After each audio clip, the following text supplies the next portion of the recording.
বৈষম্য দূর হবে। স্বাধীনতার স্লোগান কি ছিল? সাম্য, মানবিক মর্যাদা, সামাজিক ন্যায় বিচার। বলেন কি? সাম্য, মানবিক মর্যাদা, সামাজিক ন্যায় বিচার। এই তিন স্লোগানের ভিত্তিতে আমাদের স্বাধীন হয়ে গেল। ভেবেছিলাম মানুষ শান্তি পাবে। ৭২ সংবিধান রচিত হয়েছে। ৭২ সংবিধান কি জানেন? আসলে ৭২ সংবিধান আমাদের দেশের কোনো সংবিধান না, এটা হলো ভারতের সংবিধানের অল্টারনেট এক সংবিধান। আপনারা সবাই জানেন যারা শিক্ষিত, এই সংবিধান কি এই দেশের সংবিধান না ভারতের সংবিধান? এটা ট্রু কপি, ফটোস্টেট কপি। শুধু ওই দেশের সংবিধান পরিবর্তন করে আমাদের সংবিধানে সেট করা হয়েছে। এখন যদি কেউ ৭২ সংবিধান বিরোধিতা করে তাহলে বলে দেশদ্রোহী। আসলে আমরা দেশদ্রোহী না, আমরা ভারত বিরোধী। আমরা চাই না ভারতের সংবিধান আমাদের দেশে থাকুক, কারণ আমরা চাই আমাদের দেশের মানুষ আমাদের সংবিধান রচনা করুক। আজকে দেখেছেন আমাদের যে জাতীয় কবিতা রবি ঠাকুর, সে হলো ভারতের নাগরিক। রবি ঠাকুরকে আপনারা অনেকেই ছিলেন না, আপনারা শুধু কবি হিসাবে ছিলেন। উনি কিন্তু ভালো একজন রাজনীতিবিদ। উনি কি রাজনীতি করেছেন জানেছেন?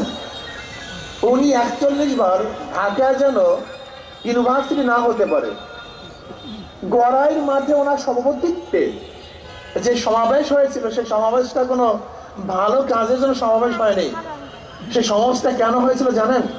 ঢাকাতে যেন ইউনিভার্সিটি না হয়, এই ঢাকায় যেন ভার্সিটি না হয়, এই জন্য সমাবেশ করেছিলেন। সেই সমাবেশের সভাপতি ছিলেন রবি ঠাকুর।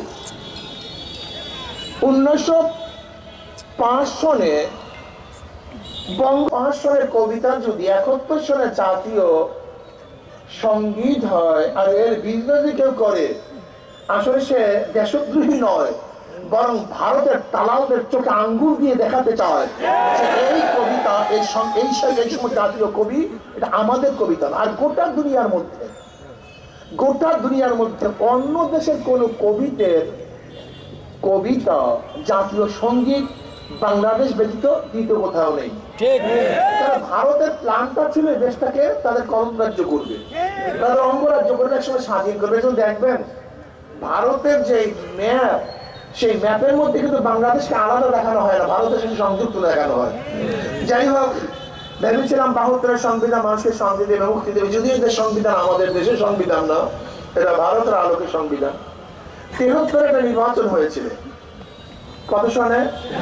৭৩ সনে একটা নির্বাচন হয়েছিল, যেই নির্বাচনে আওয়ামী লীগ সিট পেয়েছিল ২৯৩ সিট। ওই নির্বাচনটা হয়েছিল কি জানেন? কেমন নির্বাচন? ২০১৮ নির্বাচনের মতো, ২০২৪ নির্বাচনের মতো। এবং ১৯৯৬ সনের ১৫ ফেব্রুয়ারি একটা নির্বাচন হয়েছিল, আপনারা অনেকেই জানেন। সামনে আসতেছি। আসলে সবাই কিন্তু দোষী, এক দোষী আরেকজনকে দোষী মনে করি। আসলে যারা ক্ষমতায় ছিল প্রত্যেকেই কিন্তু দোষী। সেই ৭৩ নির্বাচনে আওয়ামী লীগ সিট পেয়েছিল কত? ২৯৩। সেখানে কাউকে নমিনেশন পেপার সাবমিট করতে দেওয়া হয়নি, জোরপূর্বক সমস্ত সিল নৌকায় দিতে বাধ্য করেছিল। এই যে মুশতাক সাহেবকে শেখ সাহেবের খুনি মনে করা হয়, সেই মুশতাক সাহেবকে কিভাবে পাশ করানো হয়েছিল আপনারা জানেন? ওনার বাড়ি তো দাউদকান্দি, ওনার ভোটের বাক্স হেলিকপ্টারে ঢাকায় এনে সিল মেরে তারপরে ব্যালট পেপার ঢুকিয়ে, নৌকার ব্যালট পেপার ঢুকিয়ে মুশতাক সাহেবকে পাশ করানো হয়েছিল। এই দেশে উন্নয়নের দিকে তাকানো হচ্ছে না। আমি তাদেরকে প্রশ্ন করতে চাই, ৭৫ জিয়াউর রহমান ক্ষমতায় বসছেন, ৭৯ নির্বাচন দিয়েছেন, এই প্রায় ৪.৫ বছর পর্যন্ত কিভাবে তিনি ক্ষমতায় ছিলেন? আজকে আপনারাই বলেন নির্বাচিত সরকার ব্যতীত বৈধ হয় না, একটু এ নিয়ে বি নিয়ে কতই কথা বলেন। নির্বাচিত সরকার ছাড়া শক্তিশালী সরকার হয় না। আমি ওই সমস্ত বিএনপি বন্ধুদেরকে বলতে চাই, ৭৫ থেকে ৭৯ পর্যন্ত জিয়াউর রহমান সাহেব ক্ষমতায় ছিলেন কোন নির্বাচনের ভিত্তিতে, কোন ভোটের ভিত্তিতে? আমাকে বলবেন কি? এই বলার ক্ষমতা আপনাদের নেই। ৭৯ নির্বাচনের পর জিয়াউর রহমান সাহেব চলে গেলেন। ৮১ নির্বাচন হয়েছিল, সেখানে জিয়াউর রহমান সাহেব আদর্শ ভিত্তি করে সত্তার সাহেব ক্ষমতায় এসছেন। জিয়াউর রহমান এইটা করছে সেইটা করছে, কিন্তু উনি এত দুর্বল ছিলেন, এরশাদ সাহেব ধাক্কা মারছেন, উনি পড়ে গেছেন, উনি আর টিকতে পারেননি। আবার ৮৬ সালে নির্বাচন হয়েছিল, সেই ৮৬ নির্বাচন ছিল পাতানো নির্বাচন, এরশাদ সাহেব পাতানো নির্বাচন।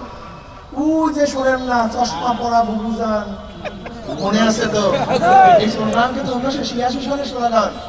এরশাদ সাহেব কোয়ালিশন করেছে, আরো অন্য দল করেছে, কোয়ালিশন করেছে, একটা পাতানো নির্বাচন করেছিল। আমরা কি করছি সেই কথা কেউ দেখো। আজকেও বিএনপি কোনো মঞ্চের থেকে এই কথা বলবে না যে ৭০ সাল ক্ষমতায় সেই কাজ করছেন, খালেদা জি ৯১ থেকে ৯৬ পর্যন্ত এই কাজ করেছেন, খালেদা ২০০১ থেকে ৬ পর্যন্ত এই কাজ করছেন। এই বক্তব্য কারণ শুনবেন দেখেন আপনারা, কারণ সেখানে তো ছিল খাম্বা কেস, সেখানে ছিল হাওয়া খবর। এর জন্য মানুষ আবার ক্ষিপ্ত হয়ে গেছে, ক্ষিপ্ত হয়ে আন্দোলন সংগ্রামে এত সিট বেশি পেয়ে ক্ষমতা গেছেন ২০০-র উপরে সিট। আর আল্লাহ, মারাত্মক অবস্থা। কিন্তু আন্দোলন সংগ্রাম করার কারণে মঈনুদ্দিন ফখরুদ্দিন সাহেব এসে দুজনকে গৃহবন্দী করলেন, তোরা বস, মাইনাস থিওরি, এই একটাও রাখা হবে না। এগুলোই দেশের সবচেয়ে বড় ফিতনা, বড় ক্যান্সার।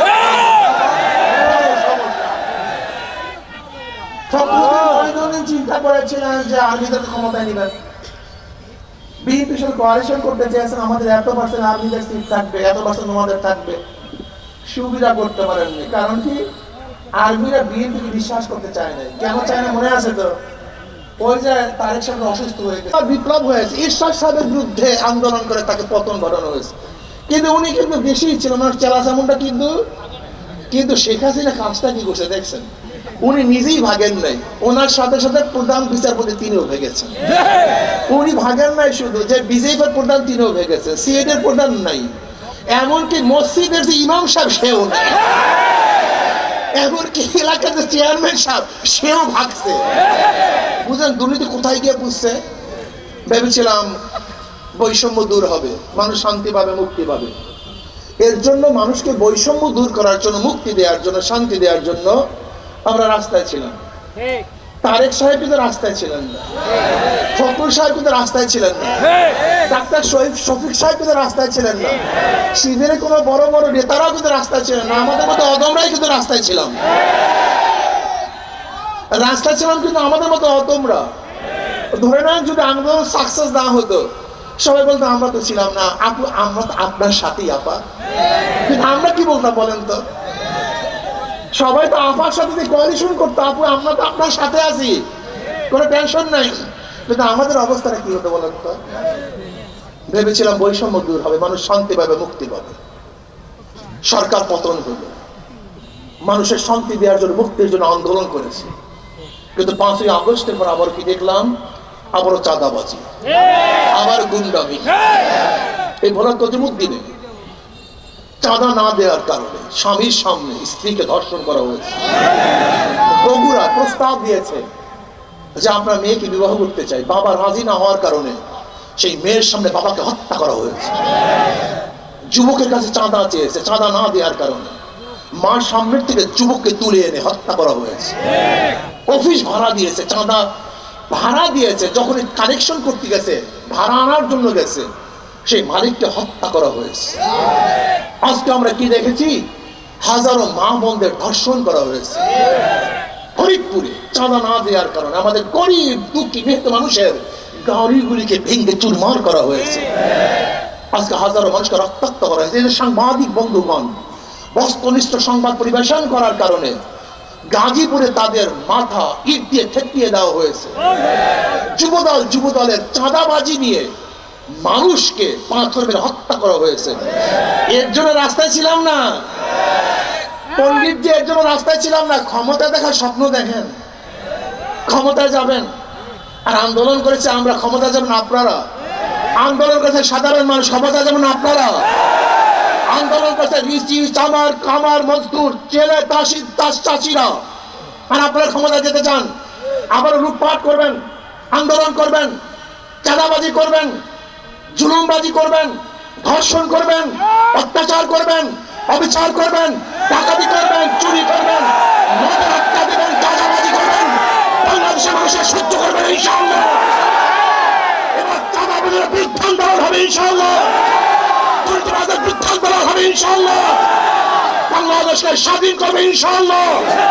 দুর্নীতি মুক্ত এক দেশ উপহার দেব, যেখানে বৈষম্য দূর হয়ে যাবে, মানুষ মুক্তি পাবে, শান্তি পাবে, গরিব দুঃখী মেঘলা মানুষের মুখের মধ্যে হাসি ফুটবে, বস্ত্রহীন একটা মানুষ বাংলাদেশে থাকবে না, একজন মেয়ে দর্শিতা হবে না, বাংলাদেশের একজন নাগরিক খোলা আকাশের নিচে ঘুমাবে না, বাংলাদেশের কোন মানুষ চিকিৎসাভাবে আর মরবে না ইনশাআল্লাহ, বাংলাদেশের কোন টাকার বিদেশে পাচার হবে না, যেখানে মানুষের মানবতা রক্ষা হবে, যেখানে সুশৃঙ্খল মানুষ বসবাস করবে, ভোটের অধিকার নিয়ে থাকবে, যেখানে মুসলমান, হিন্দু, বৌদ্ধ, খ্রিস্টানরা সম্পূর্ণ অধিকার নিয়ে বসবাস করবে, সেরকমের দেশ উপহার দেওয়ার জন্য আমি মনে করি শুধু নেতা নয়, নীতির পরিবর্তন চাই।